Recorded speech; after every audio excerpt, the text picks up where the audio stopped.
Hola, hoy día vamos a ver la última máquina que entra en la unidad 1 de métodos, y esta es máquina de Turing. Así que vamos. En primer lugar, ¿cuál es como el espacio físico, por decirlo así, en que trabajamos en la máquina de Turing? Pues lo que hacemos en donde trabajamos es una cinta infinita, que si bien aquí lo dejé bien finito, en realidad es infinito o en general, por lo menos en todos los enunciados de ejercicios o pruebas, es infinito, o sea, se extiende para ambos lados. Entonces, ¿qué se puede tener en cada casilla de la cinta? Pues realmente se puede tener cualquier carácter, cualquier dígito y en realidad cualquier cosa, pero según el enunciado se suele limitar a unos caracteres específicos. O sea, por ejemplo, no se suelen combinar realmente, por lo menos no suele venir combinado tener números con letras a la vez. Se suele tener en un ejercicio o solo números que llegan hasta cierto punto o caracteres, aunque en realidad caracteres no suele ser muy usual en ejercicios o preguntas de prueba. Casi siempre suelen ser números. Sigue, lo siguiente.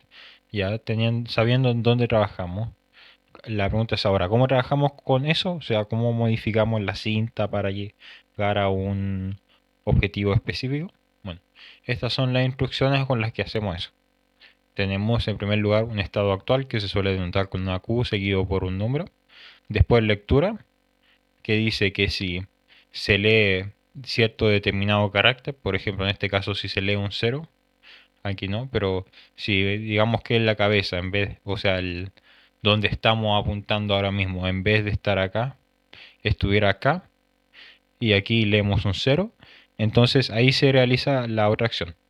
Pero en vez de eso, por ejemplo, si el cabezal está donde está, no estamos leyendo un cero ahora mismo, así que no se ejecuta esta línea. Pero el punto digamos que sí está un cero, o sea que estamos acá. Entonces, ¿qué se hace? Aquí en esa casilla se escribe el carácter que sea que pongamos acá. Así que en este caso un cero, o sea, es simplemente dejarlo como está, o sea, quedaría así cero. Pero si tuviéramos escritura un uno, un 2, un 3, aquí en vez de un cero después quedaría un uno, un 2, un 3, por ejemplo. Y después se tiene movimiento en la cinta. O sea, si después de haber realizado esa acción, nos movemos a la derecha o a la izquierda. En general, en enunciados de pruebas y de ejercicios, son solo estas las opciones, moverse a la derecha o a la izquierda. Pero, pero puede existir el caso de que haya la posibilidad de que haya un movimiento como no moverse, mantenerse estático, pero en cualquier caso, haya o no haya, no suele cambiar la estrategia de resolución. O sea, cualquier cosa sería que incluso no, no, no, no suele afectar en nada. Suele ser la única ocasión como que haría algo el no moverse sería cuando ya terminaste con todo, porque si no terminaste con todo es porque aún tienes que estar moviéndote de derecha a izquierda a hacer algo. Pero que hacen la misma casilla en el fondo no hacen nada. Ya, y lo siguiente es simplemente decimos cuál estado siguiente vamos. O sea, en este caso un Q1 por ejemplo. Y aquí otro ejemplo. Y también lo otro que se puede poner como estado siguiente es signo de exclamación para acabar la ejecución. Y aquí está el formato estándar. QN con n siendo cualquier número entero positivo. Después lectura puede ser cualquier carácter, escritura puede ser cualquier carácter, movimiento en la cinta, lo que les decía, derecha, izquierda o algunos pueden no moverse. Y siguiente estado lo mismo. Cualquier QN que exista o signo de exclamación para acabar la ejecución. Así que ahora vayamos a un ejemplo para entender cómo funciona.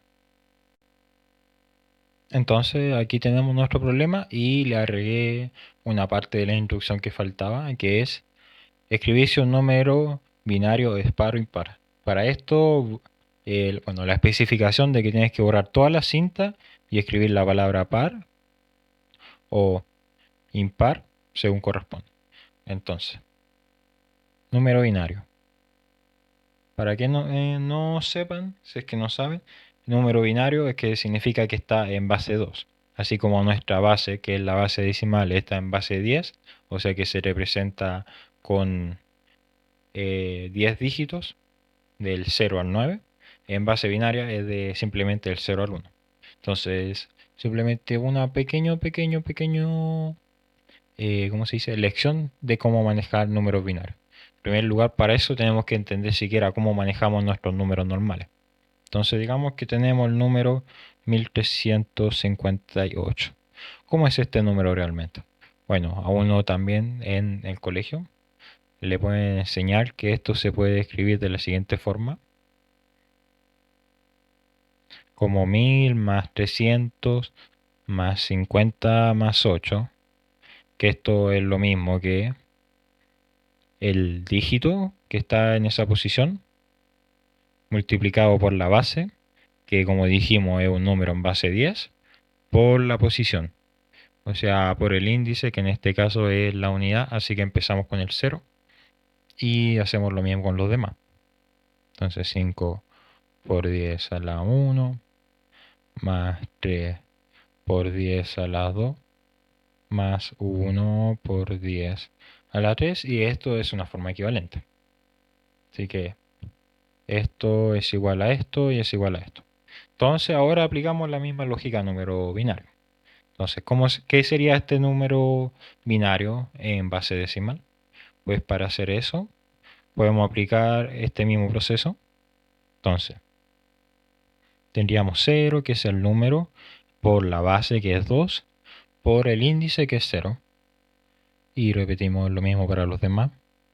1 por 2 elevado a 1, más 0 por 2 elevado a 2, más 1 por 2 elevado a 3, que esto nos da 0, más 2, más 0, más 1 por 6, 6, y esto nos da 8, o sea que es número par. Ahora, volviendo a los números de toda la vida, ¿cómo sabemos si un número decimal es par o impar? Pues eso es fácil, en realidad ni siquiera necesitamos saber todos estos números. Podríamos incluso no saber cuáles son. Podrían decirnos hay una secuencia infinita de números a la izquierda de la unidad y no nos importaría, porque para saber si un número es par o impar simplemente necesitamos ver si la unidad es par o impar. Entonces, para simplemente aplicamos lo mismo para número binario. No nos importa saber cuáles son todos estos números, solo nos importa saber el último, la unidad. Entonces, para eso la estrategia de resolución ya va quedando más clara. Simplemente tenemos que ir al último dígito, no sé, acá, y ver si es un 0 o 1. Así que incluso es mucho más fácil de resolver que si nos dijeran eh, determine si el número, bueno, base decimal, es par o impar, porque ahí tendríamos que ver si es 0, si es 1, si es 2, si es 3, si es 4. Aquí solo 0 o 1, y fácilmente si es 0 es par y 1 es impar. Entonces,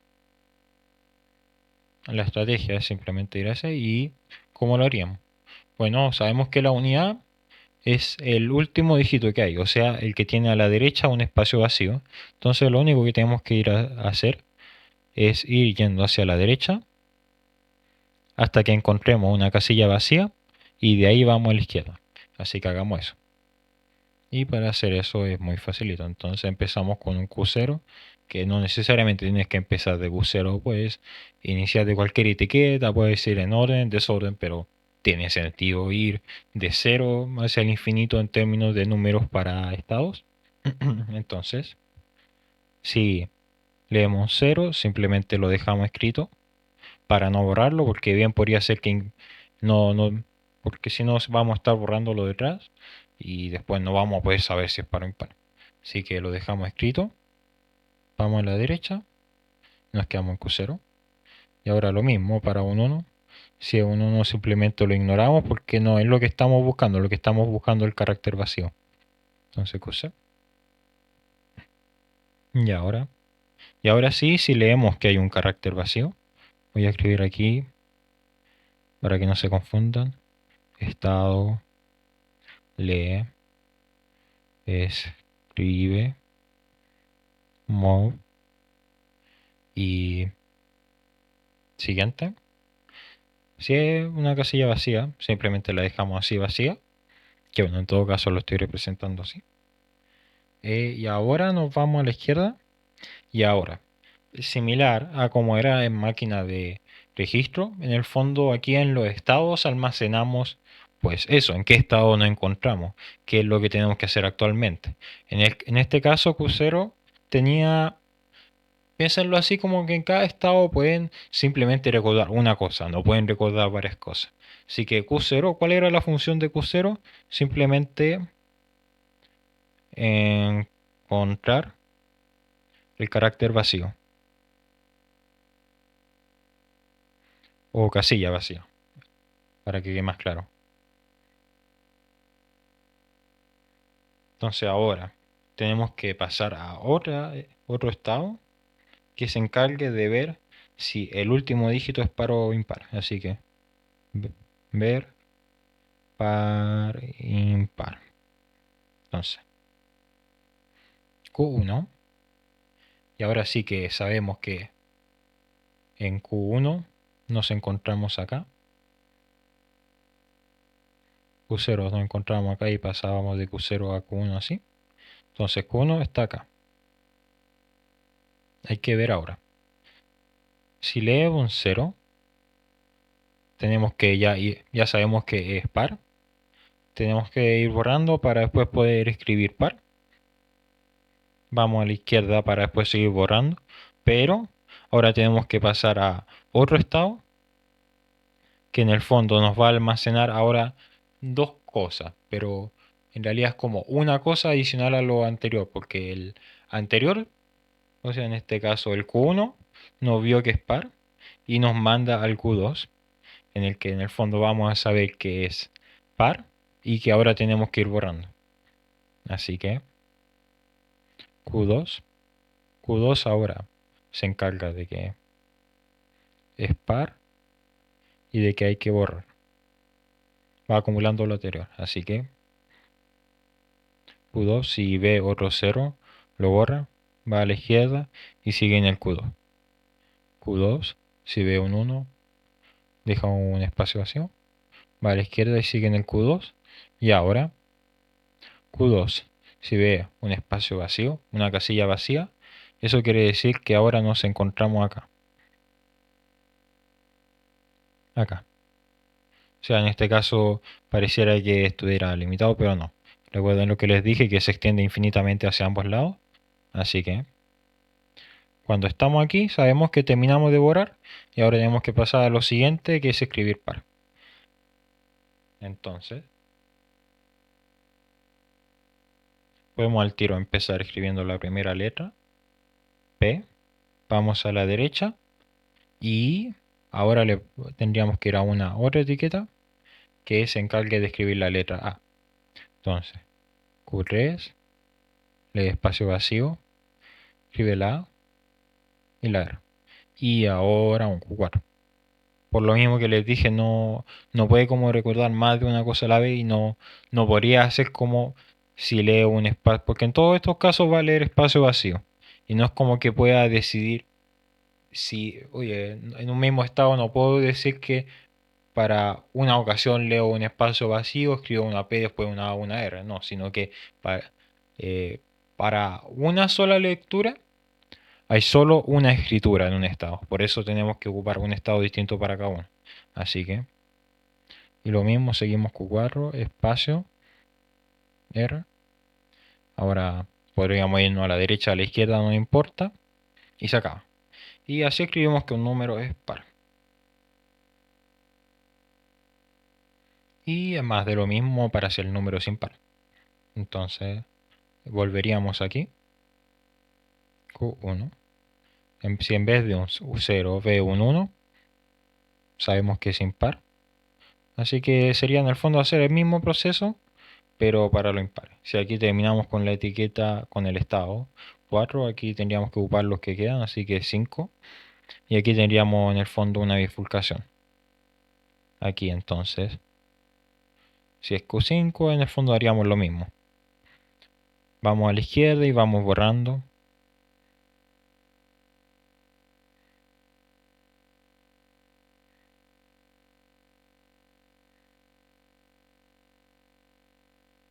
Y ahora lo mismo, ya si vemos el espacio vacío, que ya llegamos toda a la izquierda y ya terminamos de borrar. Entonces ahora empezamos a escribir impar. Y lo mismo ahora hay que ir ya esta etiqueta que se encargaba de borrar y escribir una I es todo lo que puede hacer porque ahora empezamos a repetir las lecturas, así que ahora pasamos a Q6. Entonces Q6.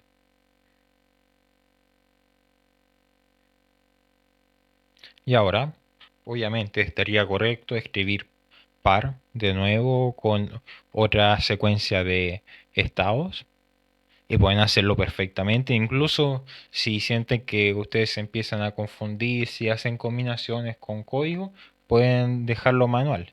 Siento que mucho mejor eso que a veces tratar de acortar el código en la prueba cuando uno está nervioso y puede cometer errores. Así que si saben que tienen esa tendencia, mejor sigan haciéndolo manual.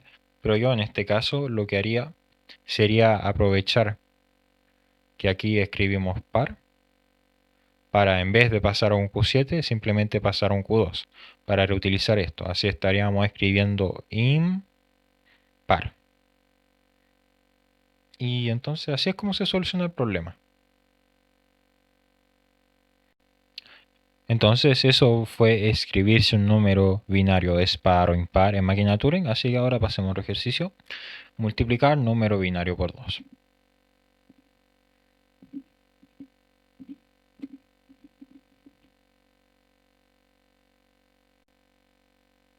Yo personalmente los voy a mover, digamos, desde aquí hacia allá. O sea, lo voy a mover desde la derecha a la izquierda después de añadir el cero. Así que empecemos por eso, simplemente añadamos el cero y de ahí vamos a ir copiando lo que ya estaba en esa posición a la que le viene. Entonces, simplemente primero un estado que nos lleve a la derecha. Entonces Q0, los de siempre, Q0. Si le, voy a poner de nuevo lo mismo. Es,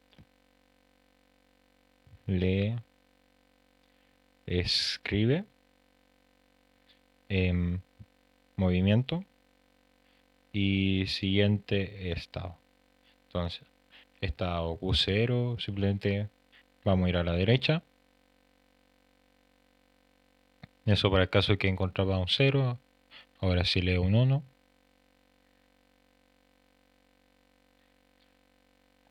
Y ahora nuevamente, si nos encontramos con un espacio vacío, es que ya llegamos al final y eso era lo que tenía que hacer este estado, así que pasamos ahora a un Q1.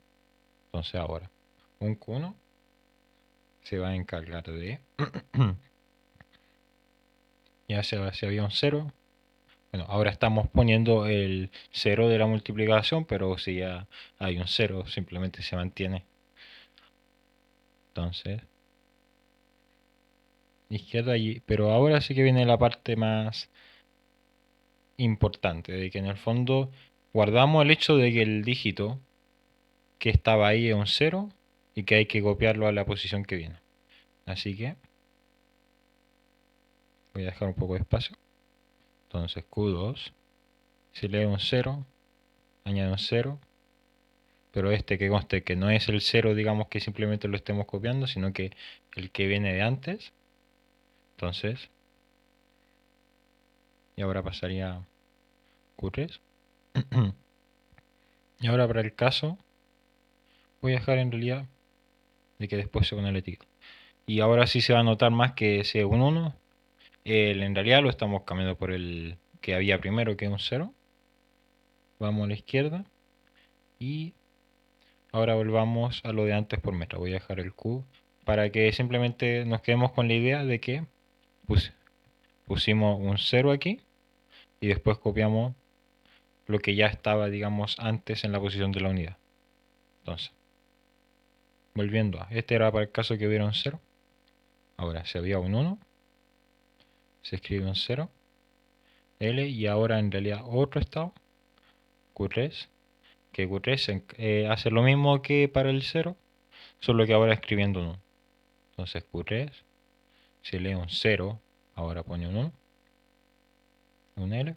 Y voy a dejar el Q por ahora así nomás para poner el número después.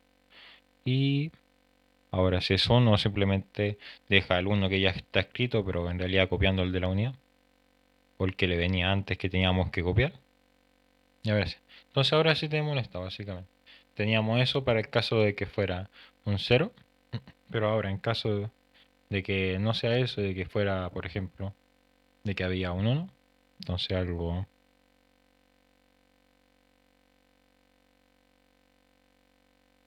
Ahora está añadiendo el 0 y moviendo el 1. Entonces, ahora tendríamos eso.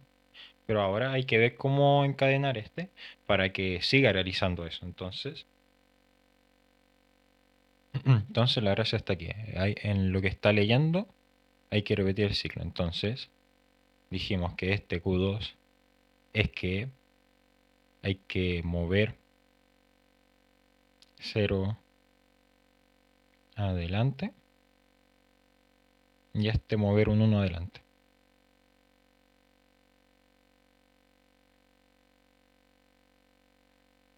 Entonces en este caso aquí leemos un 0, así que volvemos a reutilizar el del 2. En este caso leemos un 1, o sea ocupamos el del 3. En este caso leemos un 0, así que el del 2. Y aquí un 1, así que el del 3. Entonces ahí ya estamos moviéndolos todos a la izquierda. Entonces, por ejemplo aquí, quedamos con esto. Y ahora hay que ver para cuando terminemos de moverlos. O sea, entonces, aquí tendríamos Q2. Ya tenemos el caso para que lea un 0, un 1, un espacio. Ahora leo un espacio, significa que se acabó. No, porque este aún tiene que mover el 0, aunque, bueno, en realidad este nunca debería ocurrir para un número binario y que está como en su versión simplificada, porque igual que en un número normal, estos son como ceros que no cuentan, igual que si fuera, por ejemplo, el número que teníamos. Bueno, no sé si el mismo que teníamos, pero un número, por ejemplo, sería como esto, no, estos ceros hacia la izquierda no cuentan. Es esto lo que cuenta. Ya sea que hubiera un 1, por ejemplo, ahí se contarían, pero estos que son los ceros, digamos, de adelante no cuentan, pero igual para compleción y por si hubiera un número que estuviera formateado así, mantuviera el formato. Entonces, igual lo ponemos esto. Entonces, si leo un espacio, añadimos el cero final. Ahora podemos mover a cualquier lado. Lo voy a dejar en realidad así. Izquierda a derecha y se acaba. Y lo mismo para este.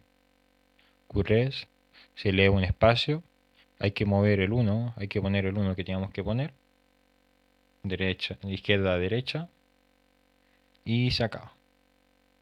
Entonces, eso era cómo multiplicar un número binario por 2.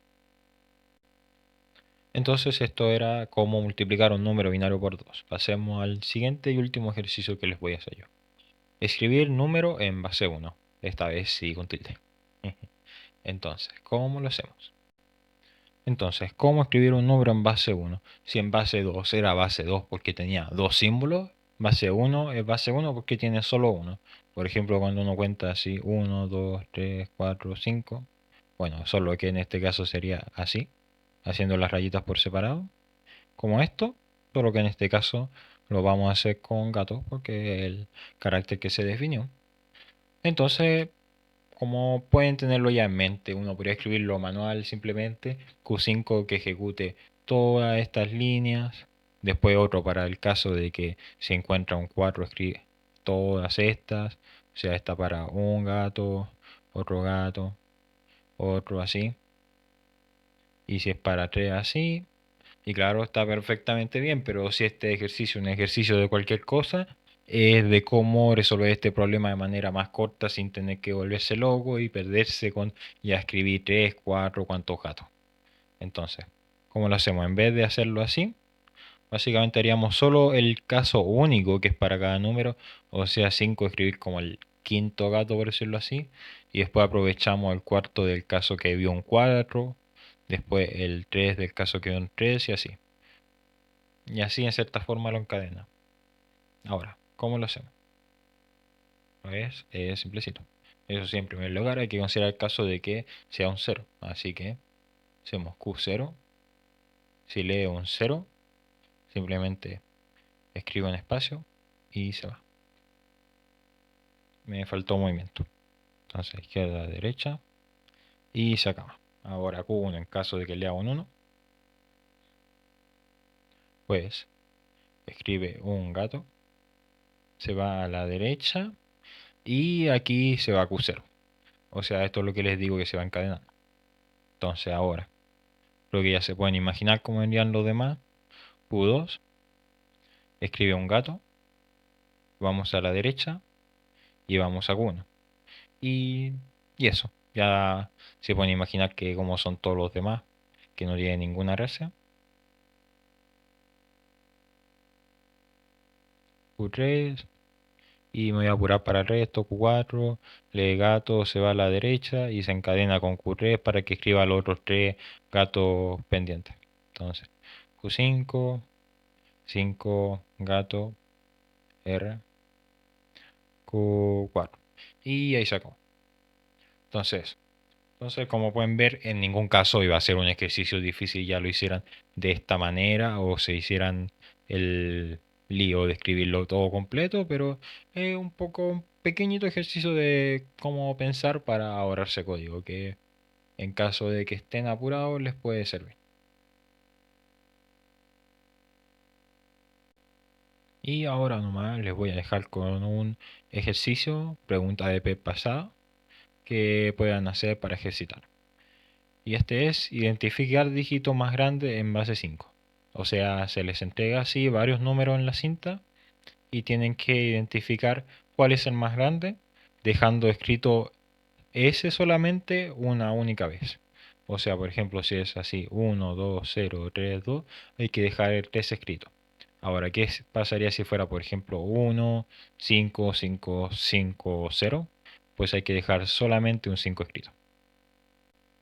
Entonces esta fue la última máquina que entra en la unidad. Después vendrá la prueba. Espero que les vaya bien y nos vemos en la unidad 2.